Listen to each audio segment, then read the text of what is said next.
Work from home ಹೆಸರಲ್ಲಿ ಕೋಟಿಯಷ್ಟು ವಂಚನೆ ನಡೆದಿದೆ. 2 ಲಕ್ಷದಿಂದ 20 ಲಕ್ಷದವರೆಗೂ ಕೂಡ ಹಣ ಪಡೆದು ದಂಪತಿ ವಂಚನೆ ಮಾಡಿದ್ದಾರೆ. ನೋಡಿ, ವರ್ಕ್ ಫ್ರಮ್ ಹೋಮ್ ಆಮಿಷ ತೋರಿಸಿ ಕೋಟಿ ವಂಚನೆ ಮಾಡಿದ್ದಾರೆ ಈ ದಂಪತಿ. ಖತರ್ನಾಕ್ ದಂಪತಿ ಕಿರಣ್ ಹಾಗೆ ಆರತಿ ಸದ್ಯ ಬಂಧಿಸಲಾಗಿದೆ. ಇನ್ಸ್ಟಾಗ್ರಾಮ್ ರೀಲ್ಸ್ ಮೂಲಕ ಜನರನ್ನ ನಂಬಿಸಿ ವಂಚನೆ ಮಾಡ್ತಾ ಇದ್ರು. ಮೇಣದ ಬತ್ತಿ, ಅಗರಬತ್ತಿ, ಡ್ರೈ ಫ್ರೂಟ್ಸ್ ಪ್ಯಾಕಿಂಗ್ ಕೆಲಸದ ಆಮಿಷವನ್ನು ಒಡ್ತಾ ಇದ್ರು. 1 ಲಕ್ಷ ಡೆಪಾಸಿಟ್ ಮಾಡಿದ್ರೆ 23,000 ಆದಾಯ ಬರುತ್ತೆ ಅನ್ನುವಂತಹ Hotel Management with AI. Join IIHM, International Institute of Hotel Management. ನಂಬಿಕೆಯ ಮಾತುಗಳನ್ನು ಆಡ್ತಾ ಇದ್ರು. ಸಾವಿರಾರು ಜನರಿಗೆ ಕೆಲಸ ಇಲ್ಲ, ಹಣವೂ ಇಲ್ಲದಂತಾಯಿತು. ದೇವನಹಳ್ಳಿ, ದೊಡ್ಡಬಳ್ಳಾಪುರ, ಚಿಕ್ಕಜಾಲ, ಕೋಲಾರ ಸೇರಿ ಹಲವು ಕಡೆ ಈ ದಂಪತಿ ವಂಚನೆ ಎಸಗಿದ್ದಾರೆ ಅನ್ನೋದು ಗೊತ್ತಾಗಿದೆ. ಜನರ ದೂರಿನ ಬಳಿಕ ಎಫ್ಐಆರ್ ದಾಖಲಿಸಿ ದಂಪತಿಯನ್ನ ಬಂಧಿಸಲಾಗಿದೆ. ಕೋಟಿ ರೂಪಾಯಿ ವಂಚನೆ ಬಗ್ಗೆ ಪೊಲೀಸ್ ತನಿಖೆ ಮುಂದುವರೆದಿದೆ. ನೀವೇನು ಫೋಟೋದಲ್ಲಿ ಗಮನಿಸ್ತಾ ಇದ್ದೀರಿ, ಇವರೇ ಕಿರಣ್ ಹಾಗೆ ಆರತಿ ದಂಪತಿ ವಂಚನೆ ಮಾಡಿದಂಥವರು. ಸಾಕಷ್ಟು ಸಂಖ್ಯೆಯಲ್ಲಿ ಇವರ ಬಳಿ ಹಣ ಕಳ್ಕೊಂಡಂಥವರು ದೂರನ್ನ ದಾಖಲಿಸಿದ್ರು. ಆ ದೂರಿನ ಆಧಾರದ ಮೇಲೆ ಈಗ ಇಬ್ಬರನ್ನ ಬಂಧಿಸಲಾಗಿದೆ. ವಿಚಾರಣೆಯನ್ನು ನಡೆಸ್ತಾ ಇದ್ದಾರೆ.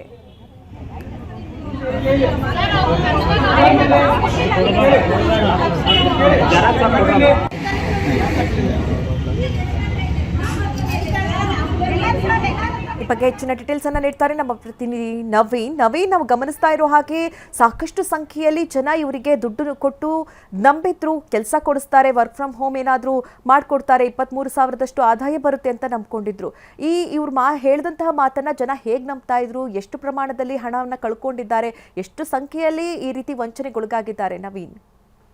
ಖಂಡಿತ ಮಧು, ಈಗಾಗಲೇ ಸಾಕಷ್ಟು ಕಡೆ ಈ ಒಂದು ಖತರ್ನಾಕ್ ದಂಪತಿ ಸಾಕಷ್ಟು ಹಣವನ್ನ ಲೂಟಿ ಮಾಡಿದ್ರು. ಅದರಲ್ಲೂ ಪ್ರಮುಖವಾಗಿ ಏನು ಮನೆಗಳಲ್ಲಿ ಖಾಲಿಯಾಗಿರ್ತಕ್ಕಂಥವ್ರು, ಜೊತೆಗೆ ಬಡ ಜನ ಮಹಿಳೆಯರನ್ನ ಟಾರ್ಗೆಟ್ ಮಾಡ್ಕೊಂಡು ಆ ಮನೆಯಲ್ಲೇ ಕೆಲಸವನ್ನ ಕೊಡ್ತೀವಿ, ನೀವು ಫ್ರೀ ಸಮಯದಲ್ಲಿ ಪ್ಯಾಕಿಂಗ್ ಮಾಡ್ಕೊಟ್ರೆ ಸಾಕು, ನಾವು 1 ಲಕ್ಷಕ್ಕೆ 23,000 ರೂಪಾಯಿ ಆದಾಯವನ್ನು ತಿಂಗಳಿಗೆ ಕೊಡ್ತೀವಿ ಅಂತಕ್ಕಂಥ ನಿಟ್ಟಲ್ಲಿ ಅದರಲ್ಲೂ ಇನ್ಸ್ಟಾಗ್ರಾಮ್ ನಲ್ಲಿ ಈ ರೀಲ್ಸ್ ಅನ್ನ ಮಾಡಿ ಹರಿಬಿಟ್ಟಿದ್ರು. ಕಳೆದ 2 ವರ್ಷಗಳಿಂದಲೂ ಸಹ ಆ ದೇವನಹಳ್ಳಿ, ದೊಡ್ಡಬಳ್ಳಾಪುರ, ಚಿಕ್ಕಜಾಲ ಸೇರಿದಂತೆ ಕೋಲಾರದ ಭಾಗಗಳಲ್ಲಿ ಹೆಚ್ಚಾಗಿ ಈ ರೀಲ್ಸ್ ಅನ್ನ ಹರಿಬಿಟ್ಟಿದ್ರು. ಅದನ್ನ ನೋಡಿದಂತ ಜನರು ಮೊದಲಿಗೆ ಒಂದಷ್ಟು ಹಣವನ್ನ ಕೊಟ್ಟು ಡೆಪಾಸಿಟ್ ಮಾಡಿದ್ರು. ಮೊದಲು ಹಣ ಕಟ್ಟಿದಂತವರಿಗೆ ತಿಂಗಳಿಗೆ 23,000 ರೀತಿಯಲ್ಲಿ ಹಣವನ್ನ ಪಾವತಿ ಮಾಡಿದ್ರು. ಇದನ್ನ ನಂಬಿದಂತವರು ಸಾಕಷ್ಟು ಸಂಖ್ಯೆಯಲ್ಲಿ ಸುಮಾರು 800ರಿಂದ 1,000 ಜನರವರೆಗೂ ಸಹ ಈ ರೀತಿ ಹಣವನ್ನ ಕಟ್ಟಿದ್ದಾರೆ ಅಂತೇಳಿ ಈಗಾಗಲೇ ಅಂದಾಜು ಮಾಡಲಾಗಿದೆ. ಜೊತೆಗೆ ಈಗಾಗಲೇ ಏನು ಈ ದಂಪತಿ ಒಂದು ವಂಚನೆ ಮಾಡಿ ಕಳೆದ 6 ತಿಂಗಳಿಂದಲೂ ಸಹ ಯಾರೊಬ್ಬರಿಗೂ ಸಹ ಹಣವನ್ನ ಕೊಡ್ತಾ ಇರಲಿಲ್ಲ. ಜೊತೆಗೆ ಏನು ಪ್ಯಾಕಿಂಗ್ ಅಂತ ಕೊಟ್ಟಿರ್ತಕ್ಕಂಥ ಕಚ್ಚಾ ಪದಾರ್ಥಗಳ ಒಂದು ಪ್ಯಾಕಿಂಗ್ ಅನ್ನ ಸಹ ರಿಟರ್ನ್ ತಗೊಂಡು ಹೋಗಿರ್ಲಿಲ್ಲ. ಹೀಗಾಗಿ ಅನುಮಾನಗೊಂಡಂತ ಜನರು ಅವರ ಕಚೇರಿ ಬಳಿ ಹೋಗಿ ಕೇಳಿದಾಗ ಸಮರ್ಪಕ ಉತ್ತರ ಸಿಕ್ಕಿರ್ಲಿಲ್ಲ. ಜೊತೆಗೆ ಯಾರೊಬ್ಬರು ಸಹ ಆಡಳಿತ ಮಂಡಳಿ ಸಿಕ್ಕಿರಲಿಲ್ಲ. ಹೀಗಾಗಿ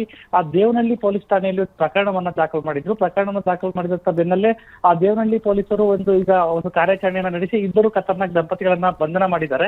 ಆ ಇಬ್ರು ಸಹ ಗಡ್ಡ ತೆಗೆದು ಆಂಧ್ರದಿಂದ ಬಂದಂತ ಚಿಕ್ಕಜಾಲದಲ್ಲಿ ಕಚೇರಿಯನ್ನ ಮಾಡಿಕೊಂಡು ಇಲ್ಲಿಂದ ಏನು ಸುತ್ತಮುತ್ತಲಿನ ಜಿಲ್ಲೆಗಳಲ್ಲಿ ಈ ಒಂದು ಶಾಖೆಯನ್ನ ಓಪನ್ ಮಾಡಿ ಅಲ್ಲಿ ಈ ರೀತಿ ವಂಚನೆ ಮಾಡಿರೋದು ಬೆಳಕಿಗೆ ಬಂದಿದೆ. ಈಗಾಗಲೇ ಏನು 200ಕ್ಕೂ ಅಧಿಕ ಜನರು ದೇವನಹಳ್ಳಿ ಪೊಲೀಸ್ ಠಾಣೆಯಲ್ಲಿ ಪ್ರಕರಣವನ್ನು ದಾಖಲು ಮಾಡ್ತಾ ಇದ್ದಾರೆ. ನಮಗೂ ಸಹ ವಂಚನೆ ಆಗಿದೆ ಅಂತ ಹೇಳಿ. ಅದರಲ್ಲೂ ಪ್ರಮುಖವಾಗಿ ಒಬ್ಬೊಬ್ಬ ಮಹಿಳೆಯಿಂದ 2 ಲಕ್ಷದಿಂದ 20 ಲಕ್ಷದವರೆಗೂ ಸಹ ಏನು ಹಣವನ್ನ ಡೆಪಾಸಿಟ್ ಮಾಡಿಸ್ಕೊಂಡಿದ್ದಾರೆ. ಎಲ್ಲವನ್ನು ಸಹ ಬ್ಯಾಂಕ್ ಖಾತೆನ ಸಹ ಡೆಪಾಸಿಟ್ ಮಾಡಿಸಿಕೊಂಡು ಅವರಿಗೆ ವಂಚನೆ ಮಾಡಿರ್ತಕ್ಕಂಥದ್ದು. ಚಿಕ್ಕಜಾಲ, ದೇವನಹಳ್ಳಿ, ಕೋಲಾರದಲ್ಲೂ ಸಹ ಈಗಾಗಲೇ ಪ್ರಕರಣಗಳು ದಾಖಲಾಗ್ತಾ ಇದೆ.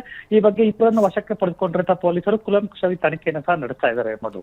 ಓಕೆ ನವೀನ್, ಥ್ಯಾಂಕ್ ಯು ನಿಮ್ಮೆಲ್ಲ ಡೀಟೇಲ್ಸ್ಗಾಗಿ.